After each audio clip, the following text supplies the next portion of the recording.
हजरत साबरी पाक कलियरी रदी अल्लाह ताला अन्हु का जलाल बहुत ज्यादा था। आपका जलाल आम था और लोग जानते थे। आप बैठे हुए थे, आपके मुरीद खास हजरत शमसुद्दीन पानीपती रदी अल्लाह ताला अन्हु ने आपसे सवाल किया कि हुजूर बका क्या है और फना क्या है। तो हुजूर साबरी पाक ने इरशाद फरमाया, अन करीब आपको इसका जवाब मिल जाएगा। हम जब विसाल फरमा जाएंगे तो उसके बाद जो हमारी नमाज जनाजा पढ़ाएगा वो तुम्हें इसका जवाब अता फरमाएगा। हजरत शमसुद्दीन पानीपती रदी अल्लाह ताला अन्हु खामोश हो गए।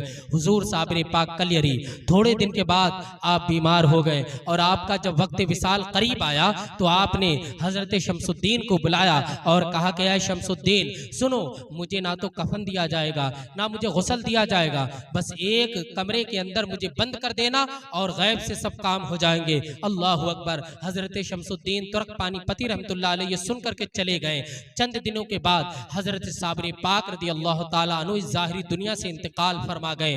तो लोगों ने आपके कफन दफन का इंतजाम करना चाहा तो हजरत शमसुद्दीन आ गए और कहा कि साबरी पाक ने मुझे वसीयत फरमाई थी कि एक कमरे के अंदर मेरे जिस्म पाक को रख देना, गैब से मेरा कफन भी हो जाएगा, दफन का इंतजाम हो जाएंगे। अल्लाह अकबर। हजरत साबरी पाक रदी अल्लाह ताला अन्हु को कमरे में बंद किया गया, गैब से कफन आ गया और गैब से गुस्ल भी हो गया।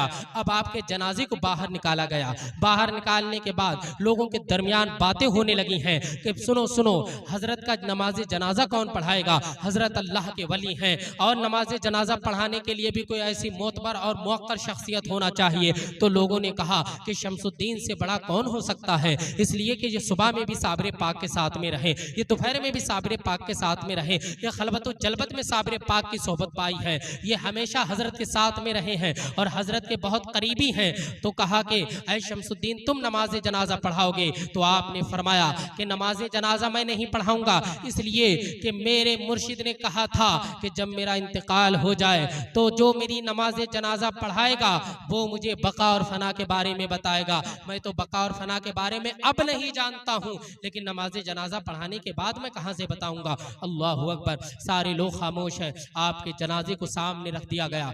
काफी लोग इंतजार में हैं कि नमाज जनाजा पढ़ाएगा तो कौन पढ़ाएगा। जब काफी वक्त गुजर गया है, लोगों ने देखा एक घुड़सवार आता है जो घोड़े से उतरता है। हजरत शमसुद्दीन तुर्क पानीपती भी देख रहे हैं और सारी आवाम कलियर की देख रही है कि वो उतरा और उसने साबिर पाक के नमाज जनाजा पढ़ाना शुरू कर दी है। जब नमाज जनाजा पढ़ा करके चलने लगा तो आपके यही मुरीद, आपके यही चाहने वाले उनके कदमों में गिर गए और कहने लगे, हुजूर हजरत साबरी पाक अल्लाह के बहुत बड़े बली थे, आपसे बहुत सारी करामतों का सुदूर हुआ था, मगर एक बात तो ये बताइए, अगर आपने नहीं बताया कि नमाज जनाजा पढ़ाने वाले कौन हैं तो कल लोग पूछेंगे से साबरी कलियरी की नमाज जनाजा किसने पढ़ाई है, तो हम क्या जवाब देंगे, हम किसे बताएंगे। तो उन्होंने कहा था और ये भी कहा था हजरत शमसुद्दीन ने कि जब मेरे मुर्शिद हजरत साबरी पाक ने इंतकाल फरमाया तो उन्होंने कहा था तुम्हें बका और फना का मतलब भी वही शख्स बताएगा। अल्लाह अकबर। जब इतना कहा था तो उसने जो नमाज जनाजा पढ़ाने के लिए आया, जब उसने अपने चेहरे से नकाब हटाया, चूंकि वो आए थे अपना चेहरा ढक करके किसी को चेहरा नहीं दिखाया, जब उन्होंने अपने चेहरे से नकाब हटाया, क्या देखते हैं ये साबरे पाक है। सामने जो जनाजा है वो भी साबरे पाक का है और जो नमाज जनाजा पढ़ा रहे हैं वो भी साबरे पाक है। आपने फरमाया कि देख शमसुद्दीन, ये जो पड़ा है ये फना है और ये जो खड़ा है सामने ये बका है। इसलिए ये जिस्म रूह का मोहताज था और रूहानियत रूह की मोहताज नहीं होती है। जिस्म मिटने वाला है, जो दुनिया में आया मिटेगा, फना होगा, खत्म होगा,